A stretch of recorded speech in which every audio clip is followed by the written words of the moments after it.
Mais uma vez, bom dia a todos, a graça e a paz. Amém.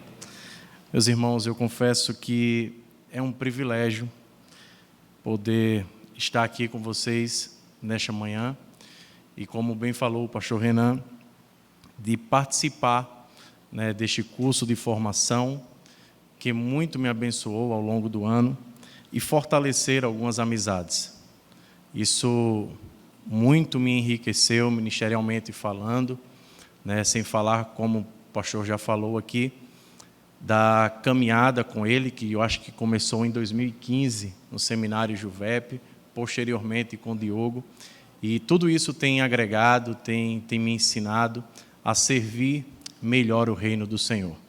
E hoje nós vamos dar continuidade à série de mensagens. E eu gostaria de chamar a sua atenção para o livro ou a carta de Filipenses, capítulo 1.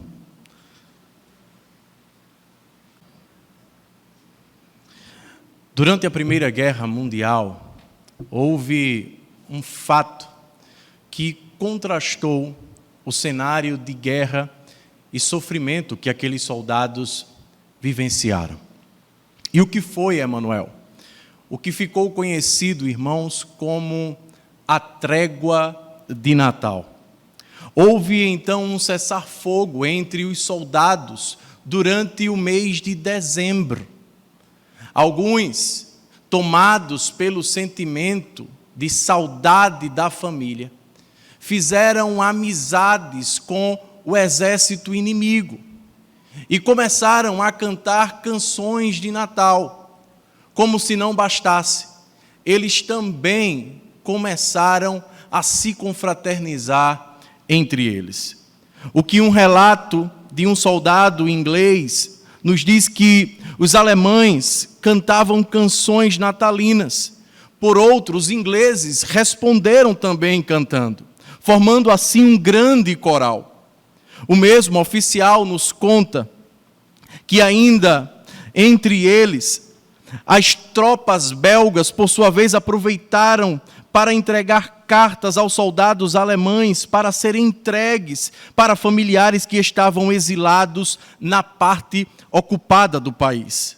Desta maneira, irmãos, os soldados puderam suavizar a dor que eles estavam sentindo por estarem longe dos seus familiares. Sem falar das mortes de pessoas que haviam perdido amigos queridos. Mas este sentimento do Natal e a confraternização que eles fizeram entre eles abrandaram a dor e o seu sofrimento. Sendo assim, irmãos, da mesma forma que o Natal ressignificou o sofrimento daqueles soldados guerreiros que lutavam por sua pátria, o Evangelho também ressignificou o sofrimento do apóstolo Paulo. Portanto, amada igreja, vamos ouvir o que o apóstolo tem a nos dizer na sua carta aos irmãos de Filipos. E para começar, eu queria ler apenas o verso de número 12, para ganharmos tempo. Ao que nas palavras de Paulo ele nos diz: quero que saibam, irmãos, que aquilo que me aconteceu tem, ao contrário, servido para o progresso do Evangelho. Vamos orar? Querido Deus, enquanto os discípulos a caminho de Emaús tiveram a oportunidade de ouvir o próprio Cristo. E ao final se deram conta que estavam diante do Filho de Deus. Eles disseram: porventura, não nos ardia o coração enquanto Ele nos expunha as Escrituras. Da mesma forma, Senhor, eu te peço que o nosso coração arda, queime, ao ouvir a Tua palavra. Eu oro, Senhor, por ajuda do teu Espírito Santo, que vidas sejam tocadas e transformadas pelo poder da tua palavra, no nome santo do teu Filho amado Jesus Cristo. Amém. Como vocês já sabem, irmãos, Filipenses é uma das cartas escritas pelo apóstolo Paulo enquanto ele estava na prisão de Roma. E por qual razão? Usando as palavras de Paulo em Atos 28, 20, ele nos diz que foi por causa da esperança de Israel que se encontrava em algemas. Dito de outra maneira, ele foi preso por causa do Evangelho de Jesus Cristo. De acordo com um comentarista, Paulo foi preso em Jerusalém e mandado a Roma para ser julgado por César, onde provavelmente sua vida lhe seria tirada pela pena de morte. No entanto, enquanto ele aguarda o seu julgamento, algo que lhe custa 2 anos, ele permanece numa prisão domiciliar, como registra Lucas em Atos 28, 30. A esta altura, as notícias desse fato correm de Roma fora, e os irmãos de Filipos tomam conhecimento da prisão do seu ex-pastor. Com isso, um misto de emoção toma o coração daqueles irmãos. Será que Paulo ainda está em cadeias? Será que ele já foi julgado, está vivo? O mesmo certamente acontece conosco quando alguma coisa ruim acontece com alguém que nós tanto amamos. Ficamos preocupados, desejamos aliviar a dor desta pessoa, ou até mesmo encorajar o nosso irmão. Desta maneira, irmãos, a igreja de Filipos toma a iniciativa de enviar um irmão querido, cujo nome é Epafrodito, para auxiliar o apóstolo Paulo. Sendo assim, o que é que nós podemos perceber e extrair deste texto? Qual é a sua grande mensagem, irmãos? Assim como Paulo, que passa por sofrimento, luta, há alegria em meio ao sofrimento. E é por causa do Evangelho, irmãos, que existe alegria para os que sofrem. Esta é a grande verdade que se esconde por trás dos versos que nós iremos ler. O que Paulo viu, então, além das adversidades, das circunstâncias, Emanuel, que ele enfrentava. Como ele foi consolado e se alegrou mesmo enfrentando dias difíceis. Eu acredito, irmãos, que nós podemos aprender com um apóstolo acerca de como ele lidou com as circunstâncias e com as adversidades. Em primeiro lugar, irmãos, apesar do sofrimento, Paulo se alegra com o progresso do Evangelho. Observe comigo os versos de número 12 a 18. Mas antes de lermos o texto, na época do apóstolo Paulo, quando alguém escrevia uma carta cujo propósito era informar a um amigo ou um familiar como estava a sua situação, ele abria a sua carta depois da saudação com a expressão "quero que saibam". E é justamente assim que ele começa no verso de número 12. Vamos ao texto comigo. Quero que saiba, irmãos, que aquilo que me aconteceu tem, ao contrário, servido para o progresso do Evangelho. Ou talvez você tenha uma outra versão em mãos que diga: quero ainda cientificar-vos, irmãos. E o que Paulo deseja compartilhar com estes irmãos? Aquilo que ele mesmo diz no verso de número 12, acerca do progresso do Evangelho. O que tem acontecido com ele tem servido para que o Evangelho avance, ao contrário daquilo que os filipenses imaginavam, que o sofrimento e a prisão estava trazendo angústia para Paulo.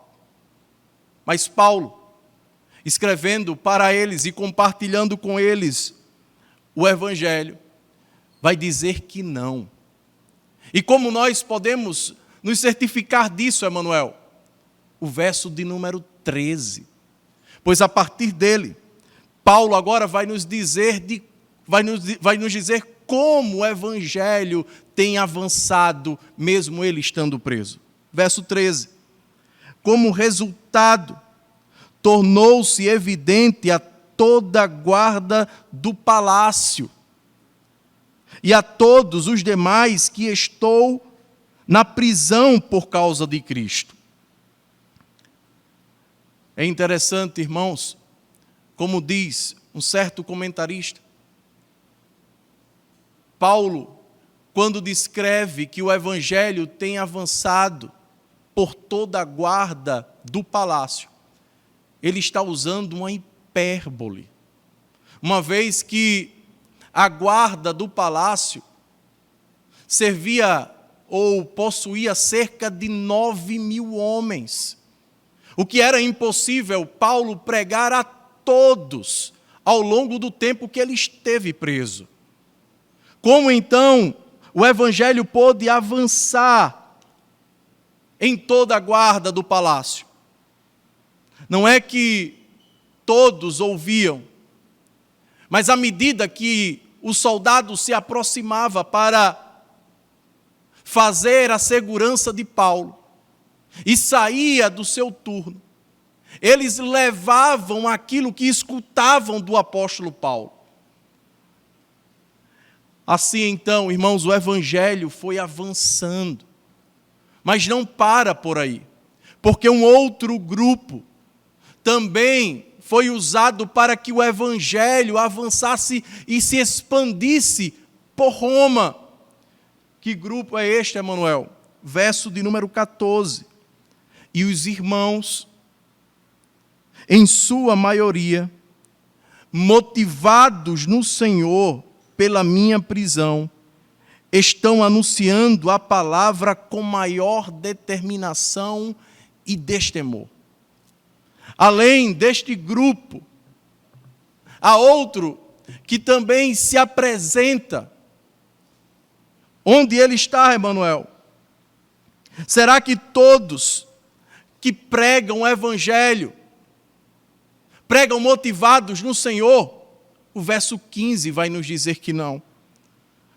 Pois ele nos diz, é verdade, que alguns pregam Cristo por inveja e rivalidade, mas outros o fazem de boa vontade.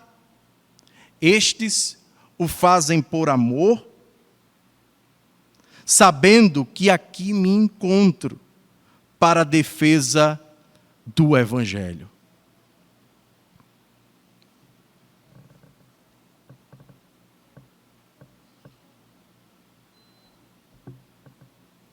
Os verdadeiros irmãos pregam com um coração apaixonado por Cristo,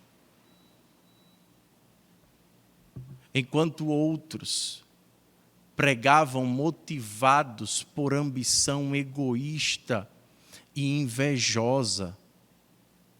Pois é assim que Paulo os descreve no verso que nós acabamos de ler.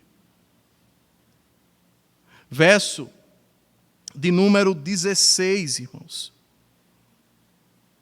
Estes o fazem por amor, sabendo que aqui me encontro para a defesa do Evangelho. Aqueles que pregam a Cristo por ambição egoísta, sem sinceridade, pensando que me podem causar sofrimento enquanto estou preso. Achavam eles que enquanto Paulo estava preso, eles podiam intensificar ainda mais a dor do apóstolo. E por qual razão, Emanuel, eles tinham inveja e tinham certo despeito com o apóstolo Paulo? Ao que diz um comentarista, muito provavelmente, uma vez que o apóstolo estava preso, o campo estava aberto para eles. Paulo era então uma ameaça para o ministério deles. É por isso que eles pregam motivados em si mesmos e não no Senhor. Mas o que eu acho interessante em tudo isso é a maneira como Paulo enxerga todo esse cenário. Se por um lado ele tem pessoas que pregam de maneira verdadeira e apaixonados por Cristo, e por outro, há um grupo que deseja o seu mal, a maneira como Paulo enxerga tudo isso é impressionante, irmãos. Verso de número 18. Mas que importa?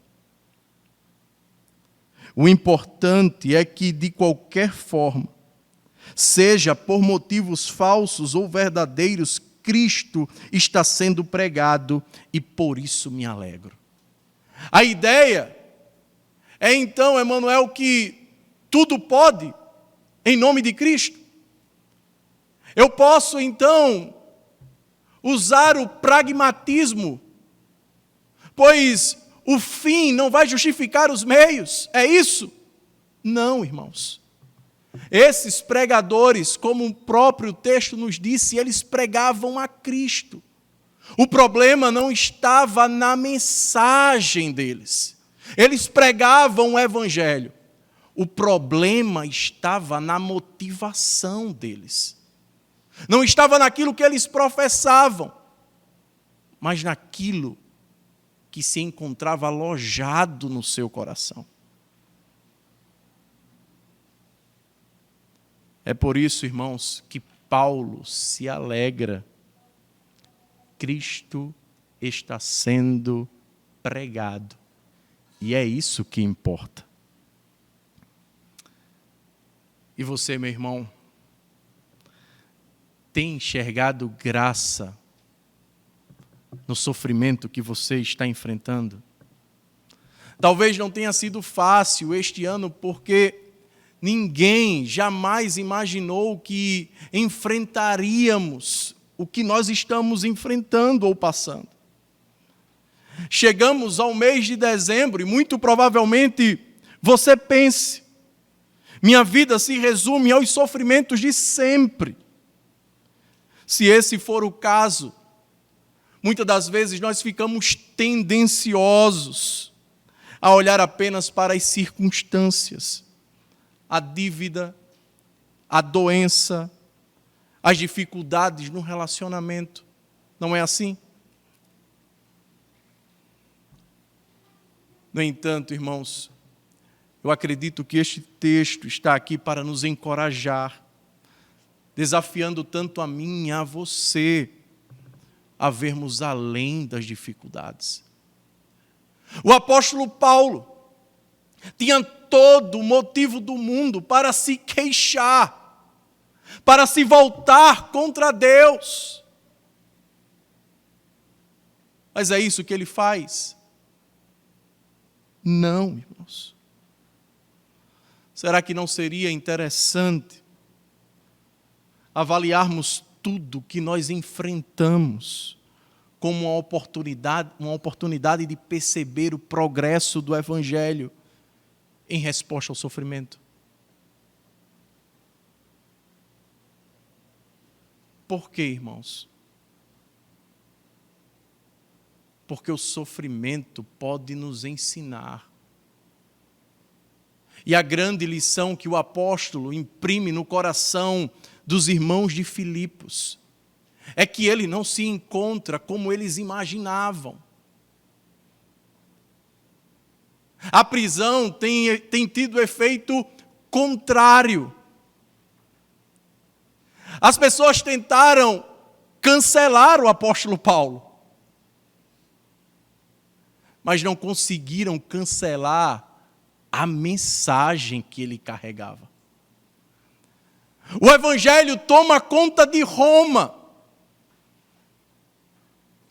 Pessoas têm sido alcançadas por ele, vidas transformadas. Não seria interessante nós também pensarmos assim quando estamos sofrendo? Será que o Evangelho, em meio ao sofrimento que eu estou enfrentando, não tem progredido dentro de mim? Tudo é uma questão de aprendizagem, irmãos. O apóstolo, em outro momento da carta de Filipenses, ele vai nos dizer que aprendeu o segredo de viver contente em toda e qualquer situação. Fazendo eco dessa fala do apóstolo Paulo, o jovem pregador do século XVIII, Jonathan Edwards, escrevendo em uma de suas resoluções, ele disse: resolvi, após passar por situações de sofrimento, que avaliarei em que elas me tornaram melhor, que bem tirei delas e o que eu poderia ter aprendido das mesmas. Outra aplicação, irmãos, desta verdade ao nosso coração é que, como disse Steven Lawson, o sofrimento de Paulo não foi nem corretivo nem instrutivo, mas simplesmente um sofrimento permitido por Deus para que o Evangelho pudesse se espalhar e alcançar outros. Ou seja, irmãos, o sofrimento do apóstolo Paulo serviu para que outras pessoas fossem alcançadas. O mesmo também pode ser aplicado a mim e a você. O sofrimento nos dá a oportunidade de pessoas que estão em nossa volta, que nos observam como nós lidamos com as dificuldades, que professamos crer num Deus sobrenatural, grande.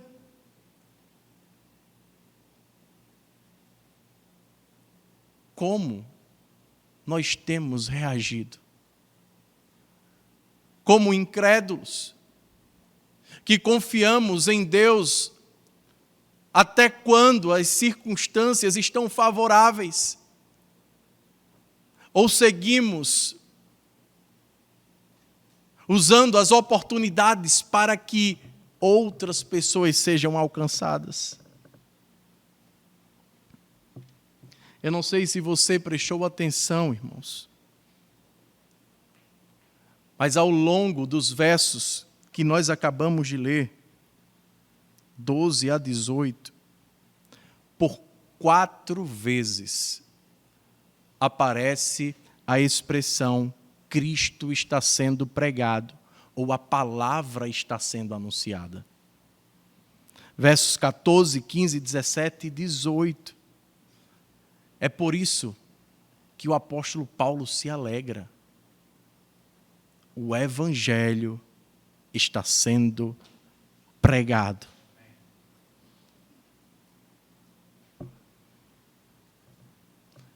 Vejam, irmãos, a nossa alegria ela não pode depender das circunstâncias. A nossa alegria ela deve estar e ser motivada pela palavra. Porque se eu dependo das circunstâncias para me alegrar, muito provavelmente, quando o dia mal bater à minha porta, a minha casa vai desmoronar. É como se a minha vida estivesse construída sobre areia. Mas quando eu deposito a minha confiança no Evangelho, na palavra. Independente do que eu esteja enfrentando, o Evangelho segue crescendo a partir das nossas vidas.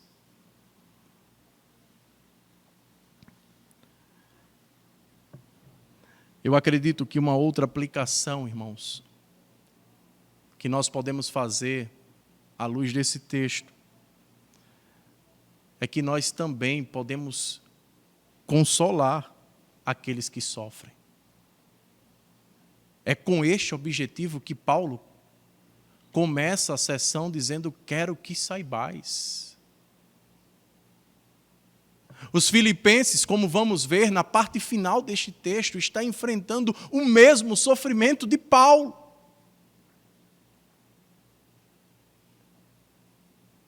Será que você, quando olha para o seu PG, quando olha para o seu trabalho, faculdade, família, não existe alguém que também precisa de consolo? E como nós podemos fazer isso, irmãos?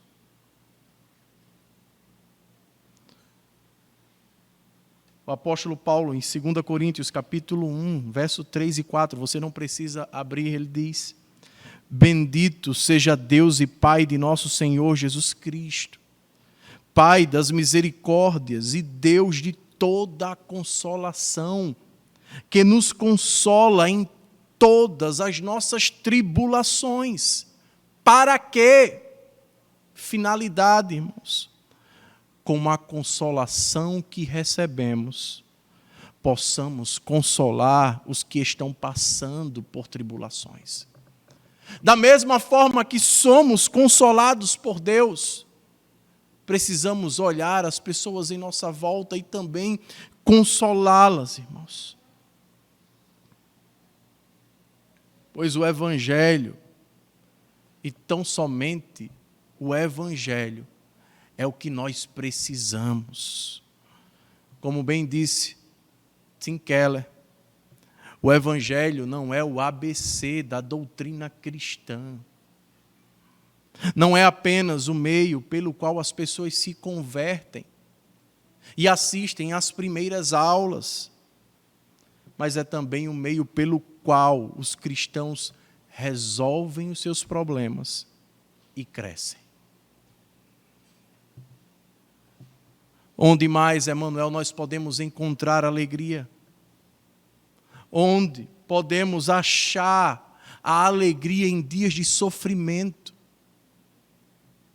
Em segundo lugar, irmãos, Paulo teve confiança no Evangelho. E essa confiança foi o que fez dele tão resiliente. Pois como Paulo poderia ter Deus como prioridade, ser tão resistente a tudo o que ele estava enfrentando?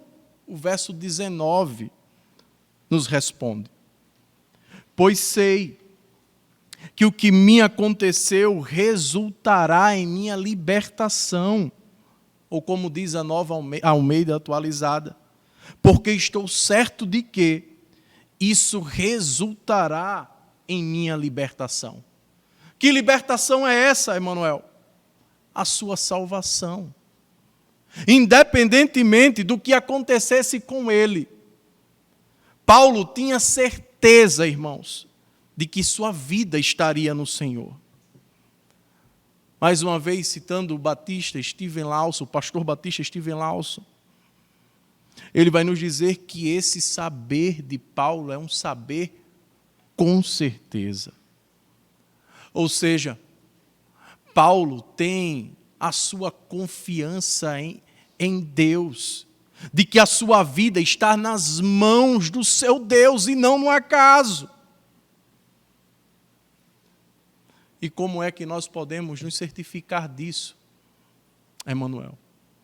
Versos de número 19 e 20 nos revelam. Ele diz: graças às orações de vocês e ao auxílio do Espírito de Jesus Cristo, aguardo ansiosamente e espero que em nada serei envergonhado. Ao contrário, com toda a determinação de sempre, também agora Cristo será engrandecido em meu corpo, quer pela vida ou pela morte. O que é que Paulo está querendo dizer aqui, irmãos? Eu penso que duas coisas. Em primeiro lugar, Paulo sabe que logo mais ele estará diante de César. Contudo, ele tem confiança de que não será envergonhado. Só que notem, essa vergonha que ele pensa não está atrelada àquilo que eles podem achar de Paulo, de ser humilhado. Não é isso que Paulo tem em mente, irmãos. Paulo não está pensando em ser aclamado por seu intelecto, por sua defesa diante do imperador. Como ele expressa no verso 20, ao contrário, com toda a determinação de sempre, também agora Cristo será engrandecido em meu corpo, quer pela vida ou pela morte. A preocupação de Paulo em ser envergonhado, irmãos, está ligada ao engrandecimento de Cristo. É Cristo que pulsa o coração do apóstolo. Um outro detalhe, irmãos, que precisamos pensar aqui, é que Paulo, ele não sabe se vai sair dali vivo ou morto. Contudo, independentemente da situação ou do resultado final, ele segue confiando no Senhor. Como é que a gente pode ter certeza disso, Emanuel? Verso 21. Porque para mim o viver é Cristo e o morrer é lucro. O que significa essa expressão tão conhecida por nós, irmãos? Comentando este texto, um pregador diz que viver para Cristo não significa mera existência, pois nem todo mundo que está vivo realmente vive para Deus. Em vez disso, ele se refere a viver a vida segundo a vontade de Deus, isto é, para Cristo. Paulo está decidido a viver, irmãos, com esse único intento de fazer tudo para Cristo. Dito de outra maneira, Paulo é um apóstolo ou alguém que vive de maneira intencional. Paulo não tem medo da morte, irmãos.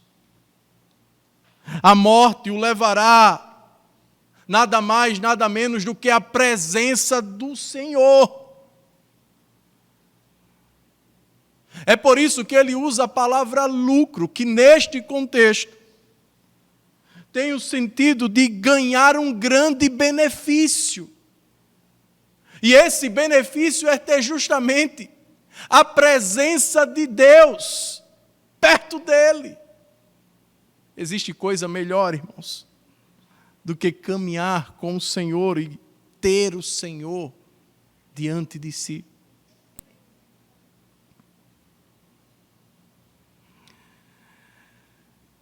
Ao que nós vamos ter agora, irmãos, nos versos 22 e 23, o que eu chamo de o conflito do apóstolo.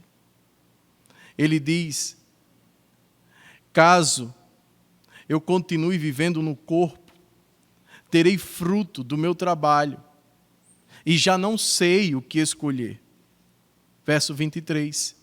Eu estou pressionado dos dois lados. A imagem aqui é como se Paulo estivesse numa grande estrada, sendo apertado e comprimido por dois muros. Ele sabe, irmãos, que a coisa está tensa para ele. Mas o verso segue. Ele explica o que é essa pressão. Eu desejo partir e estar com Cristo, o que é muito melhor, ou permanecer no corpo. Vamos ver que o desejo dele é de fato estar com o Senhor. E é aqui, irmãos, que eu quero que a gente mais uma vez observe duas coisas. Primeiro, a palavra que foi traduzida por desejo, ela indica uma forte inclinação e desejo intenso. Não se trata de um capricho passageiro. Ao contrário, Paulo sente intensamente o seu coração tomado pelo Senhor.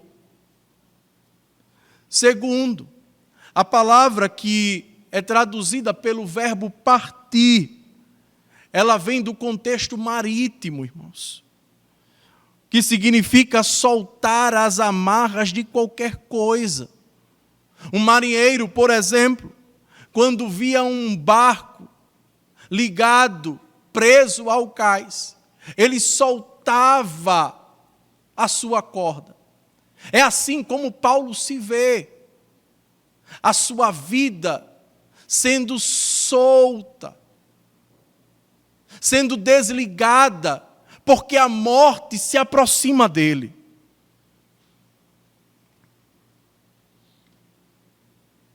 Para Paulo, meus irmãos, o mais necessário para outros supera o que é muito melhor para si mesmo. É o que a gente observa nos versos 24, 25 e 26. Contudo, é mais necessário, por causa de vocês, que eu permaneça no corpo. Convencido disso, sei que vou continuar com todos vocês, para o seu progresso e alegria na fé, a fim de que, pela minha presença, outra vez a exultação de vocês em Cristo Jesus transborde por minha causa. Vejam, ele diz que é muito melhor partir e estar com Cristo.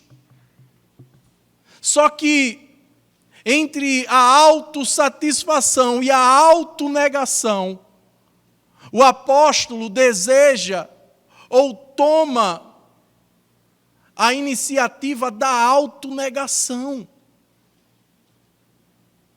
Mesmo ele sabendo que poderia estar numa condição melhor morrendo, ele prefere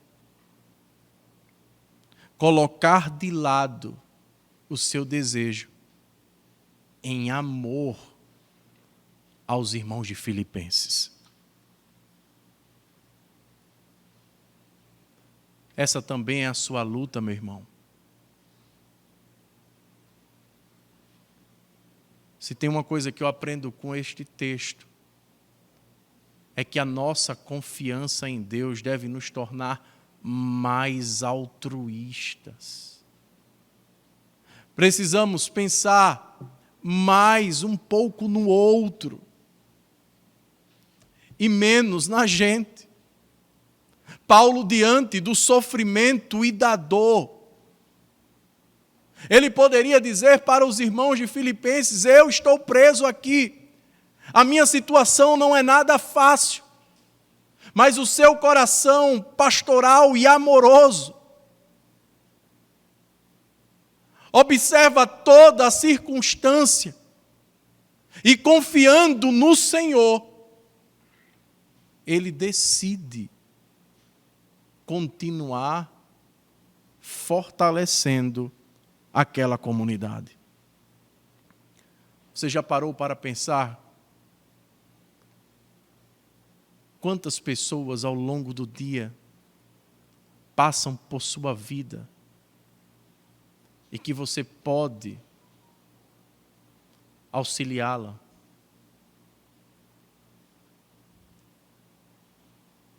Você já parou para pensar, irmãos, dentro da sua própria família, a pelada que você pode deixar de lado para estar mais tempo com a sua esposa, com os seus filhos?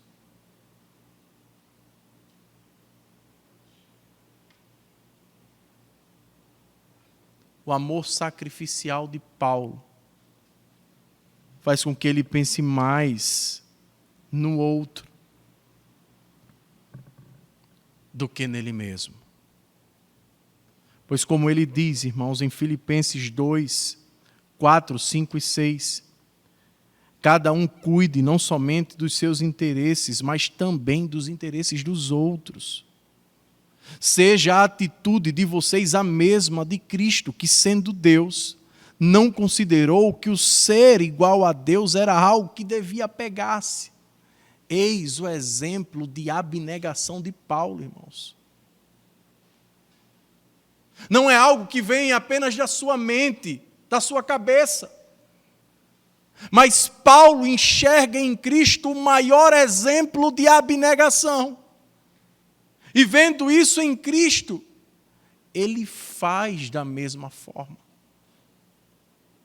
confiando no Senhor.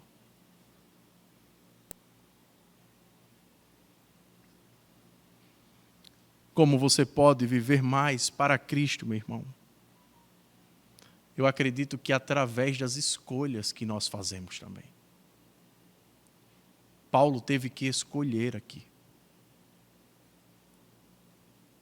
Eu acredito que no tempo de entretenimento que nós vivemos, de redes sociais que consomem os nossos tempos, nós podemos pensar e fazer uma resolução, se você não fez nenhuma, para o ano 2021.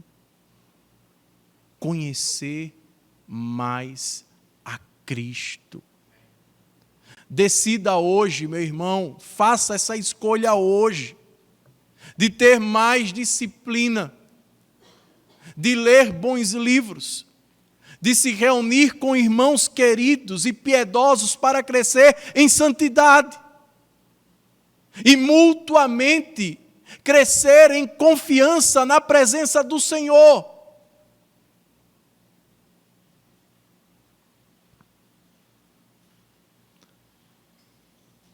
De confiança, irmãos, no Evangelho é do que precisamos.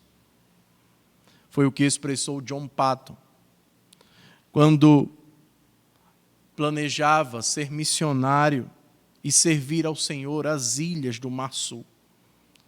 Um senhor se aproximou dele e disse: você será comido pelos antropófagos. Ao que Patton olhou para este senhor amorosamente e disse: Senhor Dixon, agora o senhor está avançado em idade e sua perspectiva é logo ser posto na sepultura para ser comido por vermes. Eu lhe confesso que se eu puder viver e morrer servindo e honrando ao Senhor Jesus, não faz diferença se eu for comido por canibais ou por vermes. No grande dia da ressurreição, meu corpo se levantará tão belo quanto o seu, à semelhança do nosso Redentor. Isso é o que eu chamo de Cristo ser engrandecido em nossas vidas. Ocasiões, oportunidades, onde nós temos de louvar, engrandecer e, como diz o slogan desta igreja, fazer com que Cristo seja desejado pelos corações. Em terceiro e último lugar, irmãos, como e onde nós podemos encontrar alegria para o nosso coração em dias de sofrimento.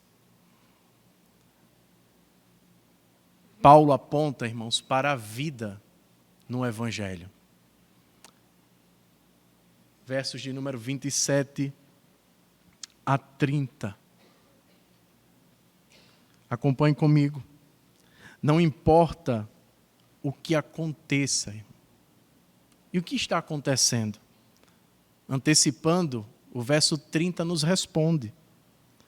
Já que estão passando pelo mesmo combate que me viram enfrentar, e agora ouvem que ainda enfrento, ou seja, os irmãos de Filipenses estão enfrentando as mesmas adversidades e os mesmos sofrimentos, perseguição, lutas internas, falsos mestres judaizantes, querendo se infiltrar dentro do corpo,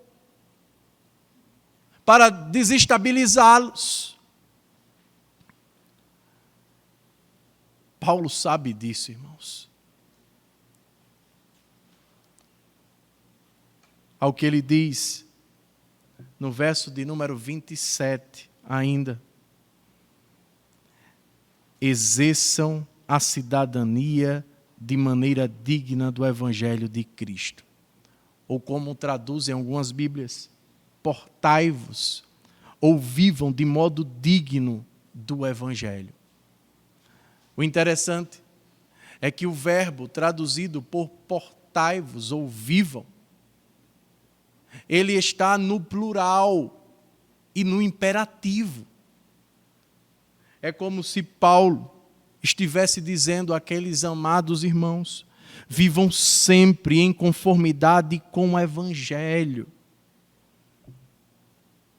E como consequência disso, ele vai nos dizer: para que assim, quer eu vá e os veja, quer apenas ouça a seu respeito em minha ausência, fique eu sabendo que vocês permanecem firmes num só espírito, lutando unânimes pela fé evangélica.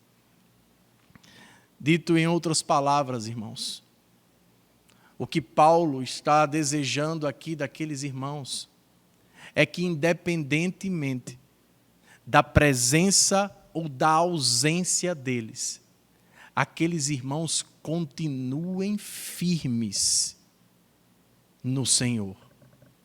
Esse é o sentimento que paira o coração do apóstolo Paulo. Eles devem permanecer firmes. E a ideia por trás dessa expressão, permanecer firmes, irmãos, é de alguém que não pode ser empurrado ou movido por outra força, mas ficar preso e ancorado a um só lugar. E o que é que os ameaçava? Verso de número 28. Sem de forma alguma deixar-se intimidar por aqueles que se opõem a vocês. Para eles, no caso os opositores, isso é sinal de destruição. Isso o que, irmãos? A firmeza dos cristãos de Filipos em continuar firmes no Senhor. Isso para eles, os opositores, é sinal de destruição, mas para vocês, de salvação. E isso da parte de Deus. Por quê, irmãos? Verso de número 29. Pois a vocês foi dado o privilégio de não apenas crer em Cristo, mas também de sofrer por eles. O que Paulo está desejando e espera que os irmãos de Filipos, entenda é que o que eles estão enfrentando nada mais é do que um sinal de que eles estão na presença do Senhor. É por isso que Paulo os orienta entre os versos 27 a 30 sobre a maneira como eles devem proceder e viver. Que seja ela digna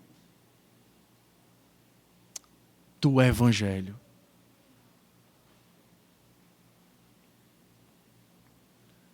O que é que nós podemos aprender aqui, irmãos? É que os verdadeiros cristãos, eles enfrentam o sofrimento.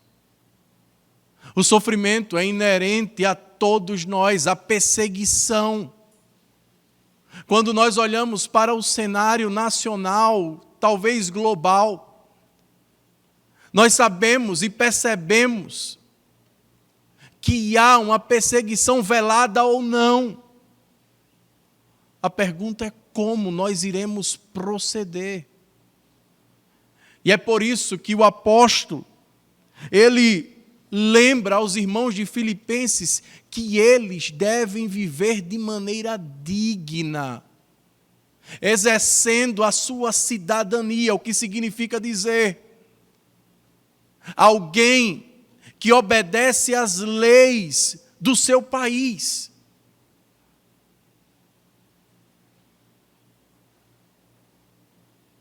É por isso que no capítulo 3, verso 20, Paulo vai dizer mais uma vez que a nossa cidadania, porém, está nos céus, de onde esperamos ansiosamente o Salvador. O que Paulo espera é que aqueles irmãos se lembrem que eles não são seres terrenos tendo a experiência espiritual, mas eles são seres espirituais tendo a experiência terrena. E isso faz toda a diferença, irmãos, na maneira como nós vivemos o Evangelho de Cristo Jesus. Você se lembra da trégua de Natal? Dizem alguns historiadores que aquela trégua só aconteceu durante um ano, que foi no ano de 1914.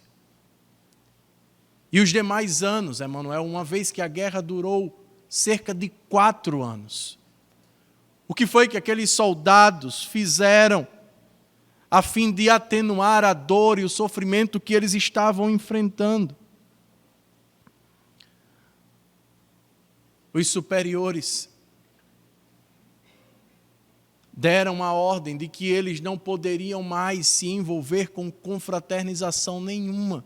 E aquele que infringisse essa lei certamente morreria. Sendo assim, irmãos, o sofrimento foi sendo intensificado entre eles. A dor tomou conta do coração daqueles homens. Por outro lado, irmãos, diferentemente destes soldados, nós cristãos podemos sim nos alegrar e recebermos consolo na obra de Cristo, pois foi Ele quem apaziguou a guerra que vivíamos com o Pai. É por isso que neste Natal, irmãos, nós somos chamados a nos alegrar na obra de Cristo. É por isso também que nas palavras do profeta Isaías, certamente Ele, Cristo, tomou sobre si as nossas enfermidades e sobre si levou as nossas doenças. Contudo, nós o consideramos castigado por Deus atingido e afligido, mas Ele foi traspassado por causa das nossas transgressões, foi esmagado por causa de nossas iniquidades. O castigo que nos trouxe a paz estava sobre Ele, e pelas suas pisaduras fomos curados. Todos nós, tal qual ovelhas, nos desviamos. Cada um de nós se voltou para o seu próprio caminho. E o Senhor fez cair sobre Ele a iniquidade de todos nós. Louvemos ao Senhor Jesus Cristo. Ele é o nosso Natal e a nossa alegria em dias de sofrimento. Amém, irmãos?